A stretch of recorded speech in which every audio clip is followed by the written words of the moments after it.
Hey, Dr. Morgentaler. Hey, Dr. Brandon. What's up? What's cooking? Well, I actually was going to do a podcast now. Actually, that's what's Podcast, let's do it. Let's do it. Yeah. Should we start with a question? Sure. Okay. We love the questions. So this question was pretty straightforward. How does stress impact testosterone levels?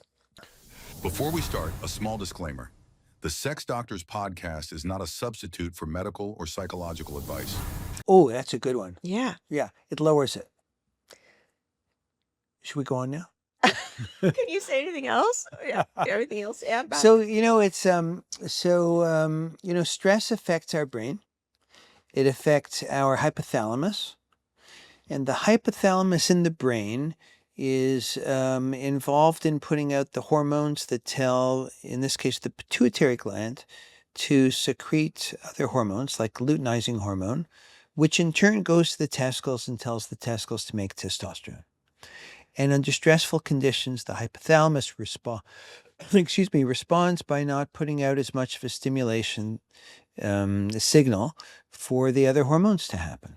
And so one of the things that we see is that in stressed individuals, physical stress, emotional stress, is that testosterone levels are lower. And significantly lower. It can be really low. Uh-huh. Yeah. And so, when there's somebody who says, I got low testosterone, they get their blood checked, they got low testosterone. There's a question about what is it that's going on in your life right now?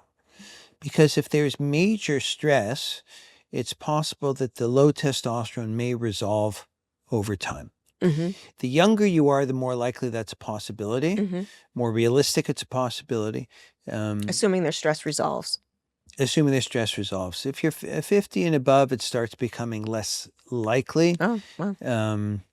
Only because at that point, the odds are there's so much low testosterone that's not because of stress. Uh-huh. But because of life and our bodies just stop producing testosterone as avidly. So stress reduction can definitely improve with testosterone. And of course, stress is also related to bad sleep. Mm-hmm. People wake up, they're like worried about stuff, or they're stressed because they're up at night doing things, right? Mm-hmm. And disordered sleep can affect testosterone profoundly. And what about estrogen? Does it affect estrogen for women and testosterone for women? So estrogen comes directly from testosterone. Anything that lowers testosterone lowers estrogen. Mm-hmm. So they go hand in hand, generally. All right. There you have it. There you have it. Yeah. So stress is bad for health.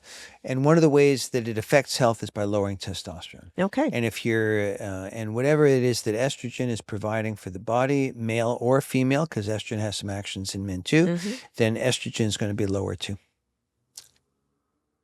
Well, thank you so much. So try and keep your stress to a minimum.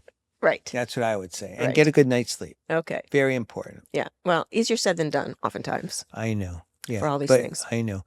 But, there are a lot of people who know they're stressed. They may not understand that it's affecting their body profoundly, or can do. And it's one of the reasons, there's some people who tell themselves that they thrive on stress. But in fact, it's not good for you. Yeah. So, well, that's true, because people like to have that revved up feeling, that adrenaline rush. Yeah. Yeah, but I would encourage people to do a healthy life is one where we all have stress that's just part of sort of working, doing things, being ambitious, having goals, like say, this isn't happening. Sometimes it's just everyday stuff, right? Like the kids or something's happening, or somebody's ill in your family, something like that. Maybe you're ill. But in general, reducing stress is something that most people, if they really focus on it, can figure a way to do it. Maybe not immediately, like something may be happening, but they can plan for it. And it's helpful for them, and it'll be helpful for their hormone levels. Yeah, and then helpful for their sex life. I always tell people, if it's good for your body, if it's good for you, it's good for your sex life. Yeah, so I think you have an interesting article for us to talk about today. I do. What's it about? Well, it's about rough sex. Oh, rough sex. Yeah, because you know what? There are some interesting trends going on sexually in this country and in the world. And rough sex is one of them. People are having less sex, but the sex they are having is rougher, and particularly younger folks, like younger cohorts. We're seeing this more than older cohorts, but across the board, it's a Isn't that interesting? phenomenon. Yeah. I'm not sure what to make of that, but let's go through it, and I'm Okay. sure you've got some thoughts on Yeah, all of that. yeah.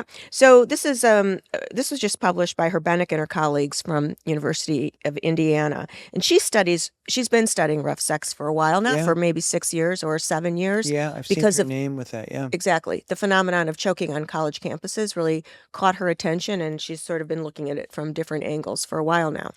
Let's not get past that too quickly. Hmm. Choking on college campuses. Do you want to say something about that? Because Sure. most of the listeners will have no idea that this is a thing. Yeah, and it's fairly recent if you would consider, well, I think her first article was published on this maybe 7 years ago. So, choking on college campuses is super popular during sex. It's popular. Yeah. So, It's an amazing thing to me. yeah.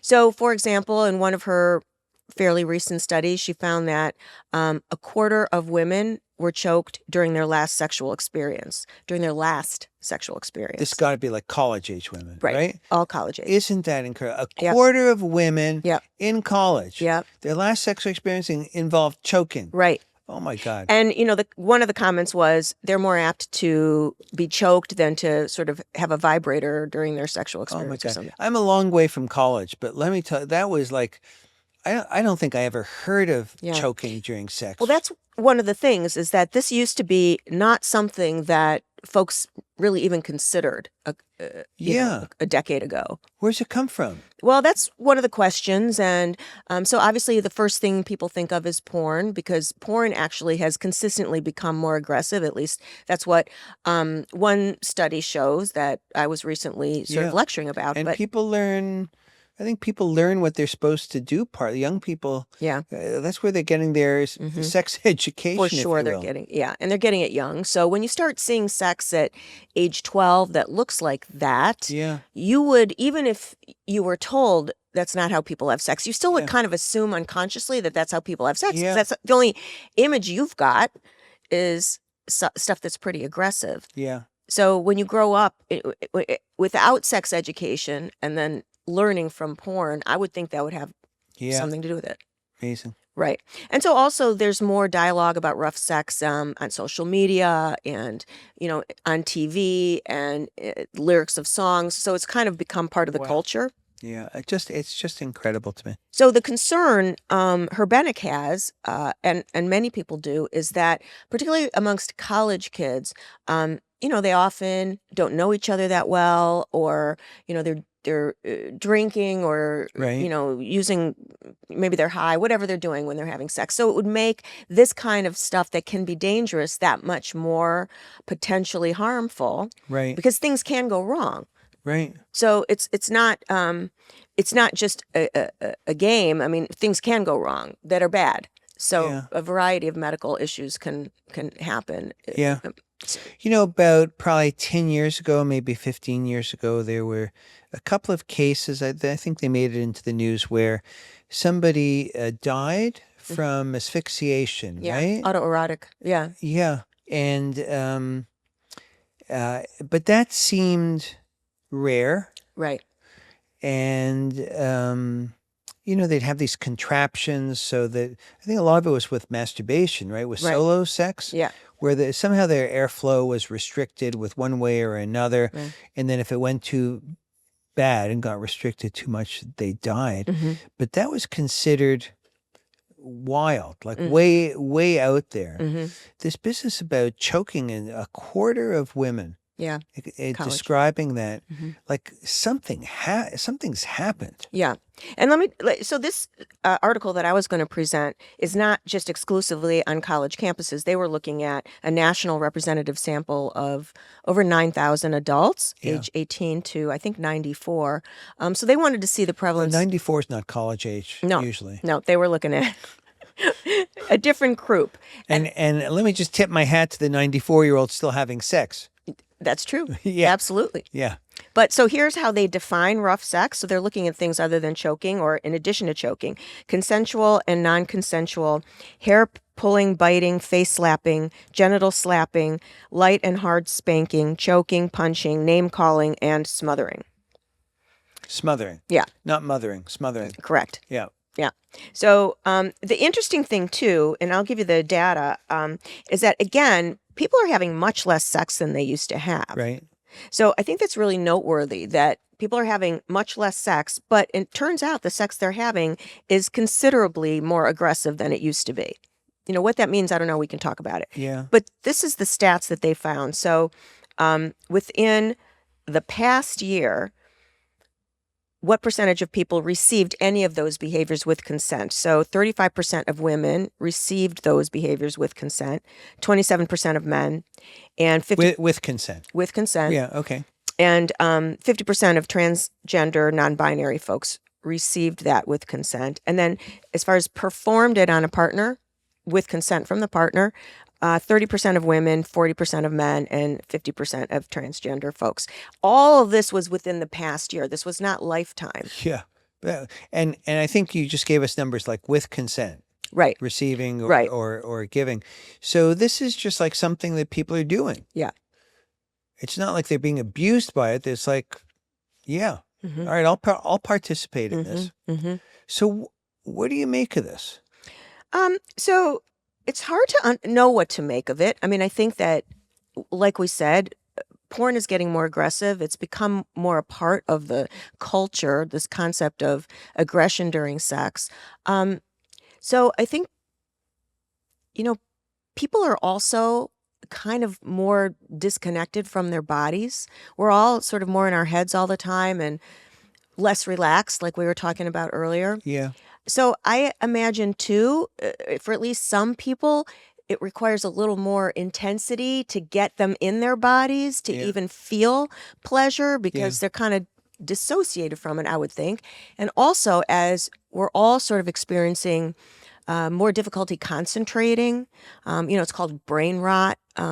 But everybody feels it, and to the degree that you're watching short form video that sort of that is without much content. Yeah, but there's no brain rot from anybody watching these podcasts. Not these of podcasts. You and me. No, No, we're helping people's brains, aren't we? I believe so, absolutely. Yeah. But anyway, so the brain I rot think it's thing. brain improvement. I think watch this video. that's right. Brain improvement, Sex Doctors podcast. Good point. Yeah. Yeah. Brain rot's every other podcast. Right. Oh yeah, that's it. They have research on that. Yeah, some more than others. Some more than others. Really. So folks with ADD, they can have a harder time focusing on sex. That can be a challenge for them. But anyone who's experiencing concentration issues are going to have that same kind of experience with sex. Yeah. They can't just suddenly, oftentimes, become very fully focused when they're having trouble concentrating. So I would think that's also a crowd that would find rougher sex more appealing because it would keep them more focused on what they were doing. I would think. Now, I'm making this up. This is just sort of what makes sense to me. So, I was struck. There's an individual, we don't have to say who it is, but in his 20s, a young, attractive man. And this issue of choking came up in conversation. And you asked about it. Yeah. And what I remember him saying that made an impression on me is, that's what the girls expect these days. That's It was right. It was like it was expected of him. I didn't get the sense from him. We didn't really carry it too deep, but I didn't get really the sense that this was something that was particularly exciting for him or that he wanted to do it. It was almost like this is just how it's done now. Yeah. And I have to believe, people have been having sex for as long as there have been human beings, right? Otherwise there would be no otherwise there would be no human beings. Yeah. And I would say, so let's say humans have been around for 200,000 years or something like that, Homo sapiens. I would say that out of those 200,000 years, there's probably 1,900 and whatever it is, minus the last 10 years, right? Right. That this wasn't a particular part of it. Maybe cavemen did it like, oh, me, Lou, you my woman kind of, I don't know. Yeah. I wonder if Fred Flintstone Like was. Fred, I mean, I was Yeah. thinking like right that. But there's something that has changed, and it's changed recently. And, there's some people who may listen to us and say, well, porn, what's with porn? Like, it's no big deal, right? There's some people believe that. Mhm. And porn is ubiquitous. Yeah. And, my understanding is that there are places in college where porn just plays in the background. Mhm. People just turn it on. It's just they laugh at it. It's not like something they have to be surreptitious about.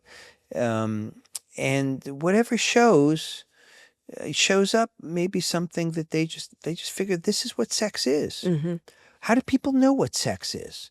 Right? Really It's true. it's Yeah. actually not like parents don't talk to children. This is how you make love. Mhm. Those conversations don't don't there may be a conversation Yeah. about how to protect yourself or your partner from getting pregnant, Yeah. but there's not education No. around sex. People and that doesn't happen in sex education wherever that happens in schools either. Mhm. Right? So Right. where do people get when I was a young person, how did I know? I knew from books Yeah, and movies. and movies. Yeah. Not porn. We didn't have access really to porn then. I mean, porn, from my point of view, was a Playboy magazine, Right. where the woman was half undressed, but if her breasts were exposed, that was considered A big deal. a big deal in Yeah. porn. So, and most of the, like Lady Chatterley's Lover, is this classic book, and the sex is kind of beautiful and romanticized, Mhm. you know, Mhm. and that was something to aspire to, if you will, and something has changed now. Mhm. Now, it might be changing again a little bit. I was just reading something, I think in The Economist, I'm not positive, that, younger generations are thinking more about settling down, having a partner, one partner for a lifetime kind of thing. Whether or not they'll find that is a different issue, but Yeah, that is something that we're hearing more of, like younger generations are now longing for. So there may be some effort to swing out of this to a different kind of perspective. Now, will that be successful? I don't know. Or will there even be enough people to really sort of make that a phenomenon? I don't know. But it is interesting. So you're sort of saying that um, we used to be not sensitized to so much with regards to sex. So little things were a bigger deal. yeah, But now we've gotten to a place where we're just used to sort of porn in the background, as you said. So, yeah. like, And maybe the young people are looking for more stimulation, like something right. that amps everything up, Hmm. right? Right. And choking apparently does that. It amps up some sort of, Visceral reaction. yeah. You can imagine that yeah. But boy, so, there's a difference between this being consensual Hmm. and non-consensual. Hmm. I don't know if there's data on the It was. I non-consensual. didn't, I should have written it down and I don't. I have it in this article. I can find it real quick No, if you that's want all me to. right. But But presumably the numbers are lower. much lower. And I think we would call that a degree of abuse, Absolutely. right? Right. Absolutely. And these authors, I think, very rightly argued that we need to educate people about how to have safe, rough sex because Safe, rough sex. right, because a lot of this stuff can go wrong.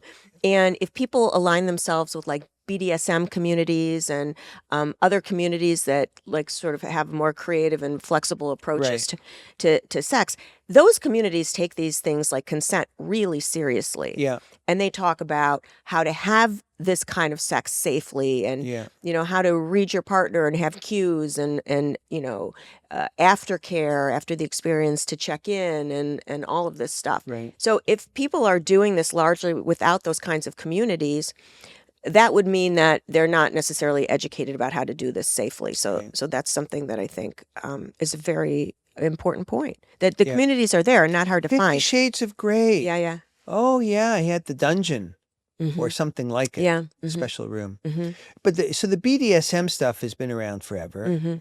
Well, a long time. But, that was always that was a small percentage Mhm. of people who belong to that. Like we knew it existed, but that wasn't 25% of college-age kids. No. No, but it did bring up to the forefront these concepts and, Yeah. that there was a jump in, attending BDSM community meetings and that sort of Yeah. thing after that those books came out. Yeah. So where do you see this trend going? If there's Well, more and that's more what's rough sex, interesting. what's going to happen? But people well, I always bring everything back to AI. So people are having less sex, Yeah. right? Right. And the sex they're having isn't any more satisfying. We're not getting Right. any statistics about people having less sex but better sex. Right. No way. Right. So, if anything, people are more lonely, they're more disconnected, they're feeling less satisfied in their lives, they're depressed. I mean, we're getting no statistics that would indicate that there's anything positive trending with Yeah. sex right now. Yeah. Okay. So, my guess would be that's going to continue, that people will continue to have less sex together. And as a result, they're going to find themselves more sex with whatever AI, whether it be a chatbot or VR porn or avatars or wherever Yeah. else they go. There's going to be so many options. And so, also, all of that tech will do whatever you want.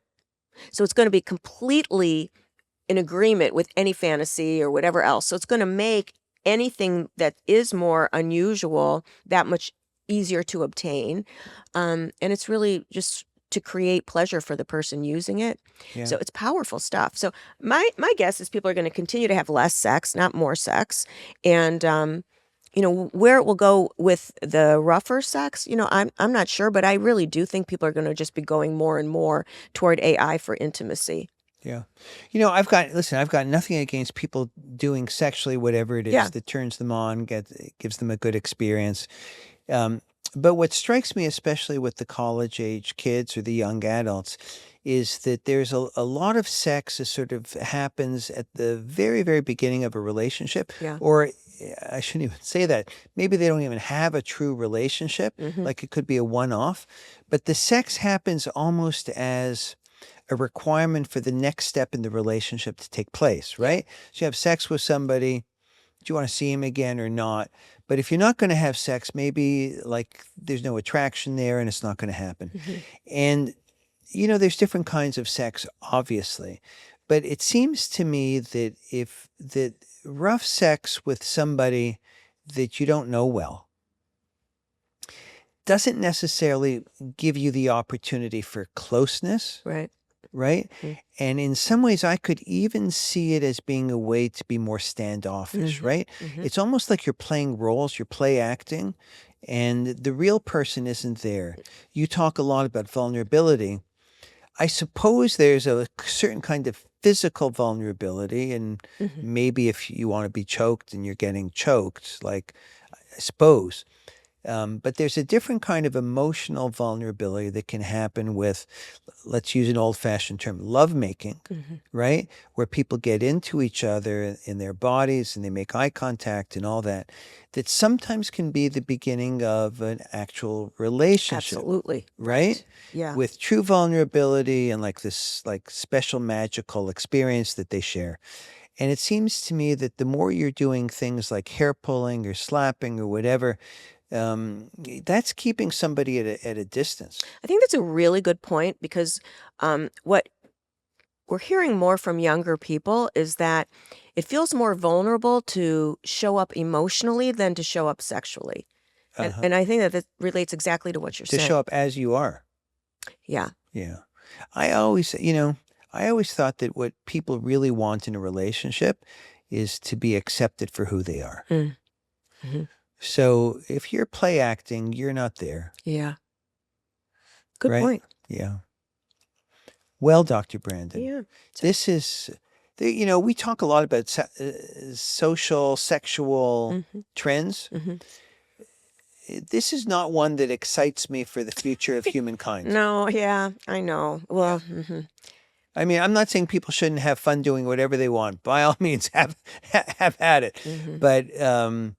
But this trend towards less sex, people being less connected to other human beings, this feels like it's a part of that story. I think that that's right. And what I thought you were going to say earlier, is that to keep sex interesting over time, if people want a long-term relationship, they've got to bring elements into the experience that amp things up again and make them feel vulnerable again, and kind of like bring some passionate new experience Mm. into the mix. And if people start their sex with rough stuff, um, it's kind of where are they going to go next? Like what? Yeah. you know You don't want to, yeah, outdo yourself on the first time. Because people run out of things they're willing to do. But if you're doing Yeah. it all, if you're walking your edge, like at that very moment, you're not going to have a sex life because it's just That's not going to be worth the effort. There's going to be nothing interesting about it anymore. yeah. So that again, I think is going to support AI, because at least AI will constantly offer you a new fantasy or whatever else, whereas a human is just going to run out of options Yeah. to try. Very interesting stuff. Yeah. Well, Dr. Brandon, thus ends another episode of the Sex Doctors podcast. Yes. And if our viewers want to find us, I think it would be great if they went to our website.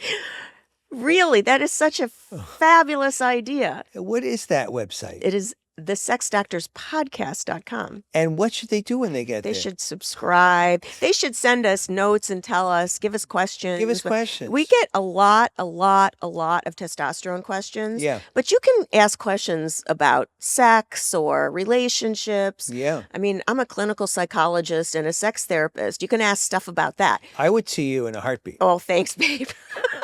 That's great. That makes Yeah. me feel good. Yeah. I'm glad to hear that. Yeah. But we don't have to do only testosterone. Now, we're happy to do it. Yeah. But No, send your- we've had questions beyond testosterone. A few. Yeah. For sure. Yeah. Well, listen, we love your questions, and we'd love Yeah. to see you back here again. And I think that does it for us. And so we shall bid you adieu. Adieu. And bye-bye.